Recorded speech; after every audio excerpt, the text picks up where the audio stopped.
Good evening, and welcome to 365 Days of Stories with the Omer, day 53. Hopefully tonight we're going to be able to finish the story of the Pilgrim of Love, or the legend of Prince Ahmed al-Kamil.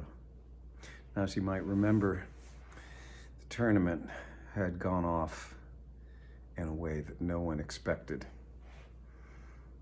The prince, riding the enchanted horse with the enchanted armor and the enchanted lance, had vanquished all who came against him.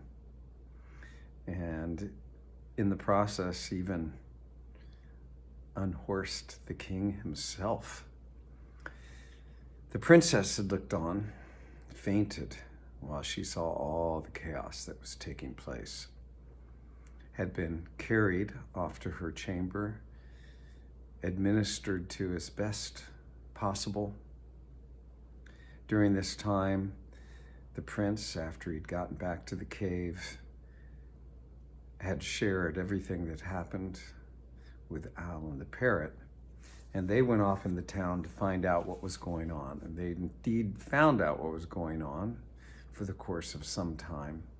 Talk was endless about the magician, as it must have been, the enchantment that had allowed the tournament to go the way it had gone. But ever since then, the princess had fallen into a state where she would not eat nor drink. She was listless, lifeless, just couldn't carry on in any way. And the owl had gone and had seen in the evening, the princess saw her laying there and had seen her take out the letter which Ahmed had written to her, to read it over. He'd seen tears streaming from her eyes, and she held it to her breast and then tucked it back into the folds of her clothing.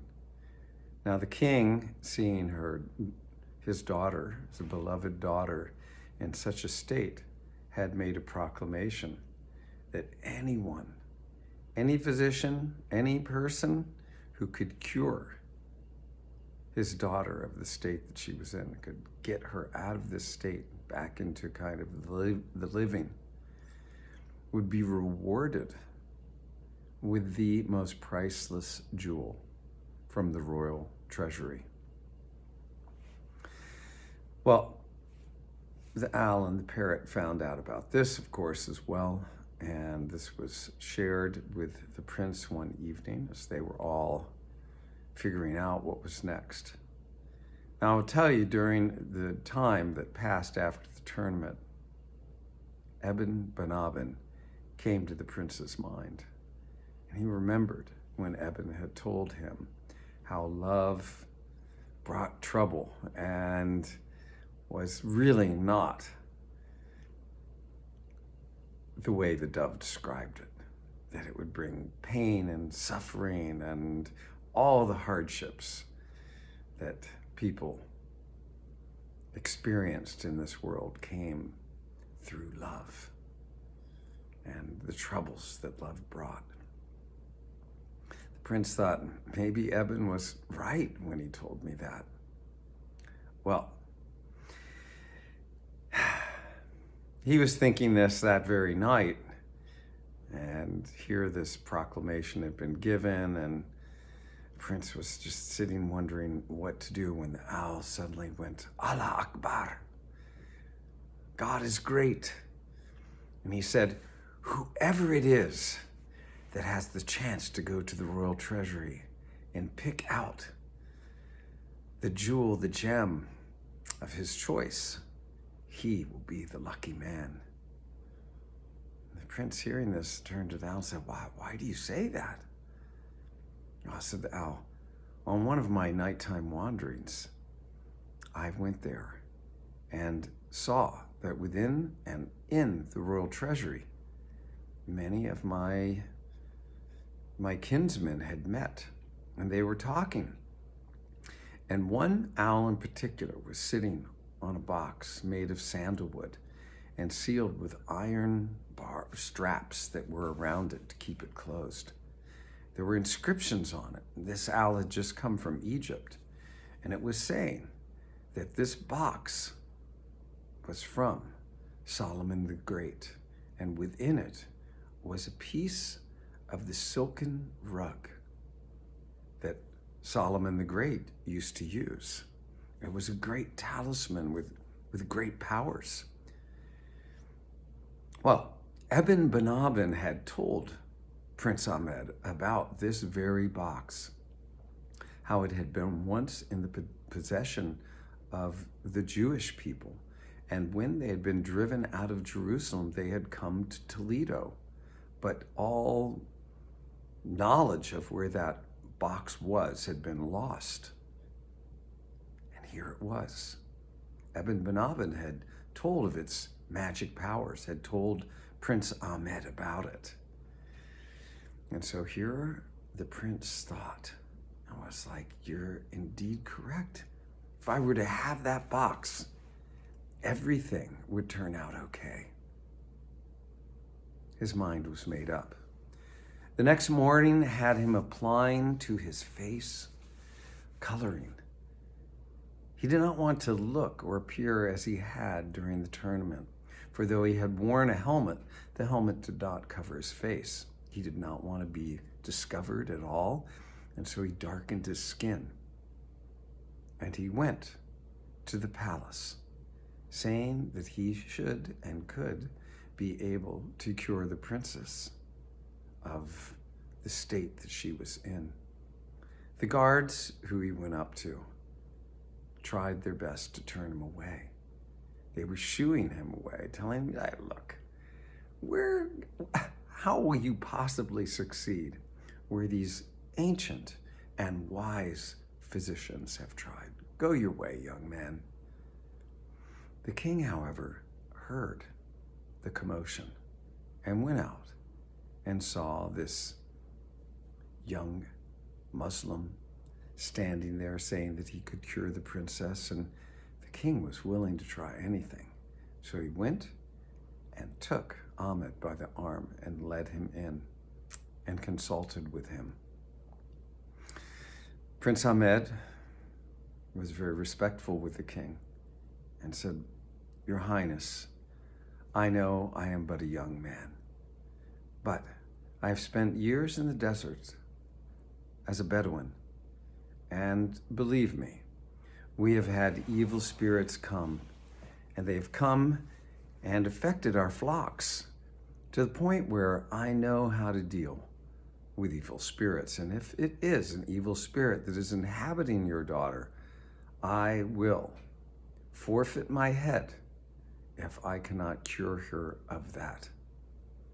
For you see, we learned while we were there to use music as a tool against these spirits, and effective music was. Well, the king heard this, and he was willing to give it a try. So he had the prince led up to the princess's chamber. He, of course, accompanied the prince as they were going through the halls, going through the bolted doors, one after another, until they reached the princess's chamber. Prince Ahmed pulled out his flute, which, remember, he had played when that love was stirring in his heart long ago in the gardens of the Henralife. And there he began to play as wildly as he could on the flute. The princess did not even notice. He stopped his flute playing, and then with a melodious voice, he began to recite the very words that he had poetically written in the letter to the princess. She noticed, and in the intelligent guile of that young woman, she did not disclose to anyone what she knew. The prince and her exchanged glances with each other. Everyone noticed that the princess had awakened. She had come out of her stupor. the rosiness returned to her cheeks. She was alive again. She sat up in her bed, swung her legs over the side of the bed, and exchanged glances over and over again with Prince Ahmed. The king was absolutely delighted. And remember, the princess, being cunning as she was, knew that she could not let on as to who the identity of this young man truly was. Well, I will tell you that the other older physicians that were in the room when Prince Ahmed came in, they were very doubtful as to whether he was they were kind of scoffing at him. But then when he actually got the princess to sit up and look alive again and bring back the rosiness to her cheeks, they were amazed. The king said, "What is it that you would wish for? I will fetch the most beautiful jewel that I have in the collection from my treasury." And the prince described the box that he wanted. Well, the box was fetched. Once he had it in his hands, he said, this box contains within it a piece, if not the entire rug that Solomon the Great used to use. Now, those other physicians that saw what had happened, they rolled their eyes and was like, what's wrong with this guy? That he chooses to have this remnant of a rug, silk rug, instead of choosing something priceless. Well, Ahmed took the rug out and he laid it before the ottoman. The feet of the princess were sitting on this ottoman. He laid it in front of the ottoman and he said, this rug is worthy of the beauty of this princess. And you should know, as he turned to the king, that I am indeed that warrior that vanquished all the foes at the tournament. And your daughter and I have loved each other for quite some time and are delighted to be united. And he took the princess by the hand and took her on to the rug. And in a moment, that rug lifted up into the air and flew out the window and was gone. For indeed, it was enchanted. It was that talisman from Solomon the Great. And it had the power to carry whoever it was that was sitting on it and possessing it to wherever it is that they wanted to go.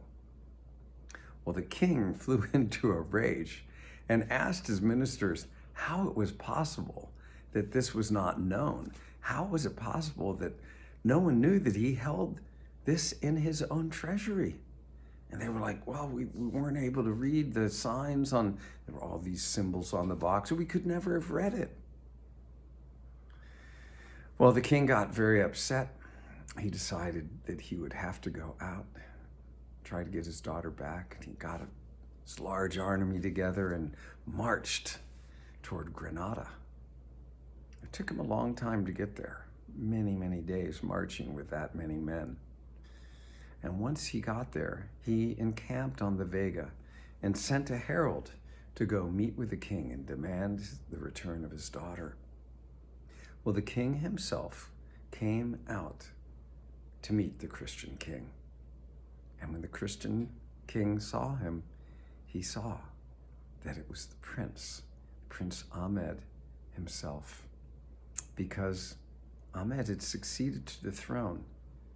On his return, his father had soon died, and he had become the king of Granada. Now, it didn't take a whole lot to placate the Christian king. He saw that his daughter was happy, in love, and that she was able to continue to practice her faith, her Christian faith. And what could have been a bloody battle turned into nothing but celebrating.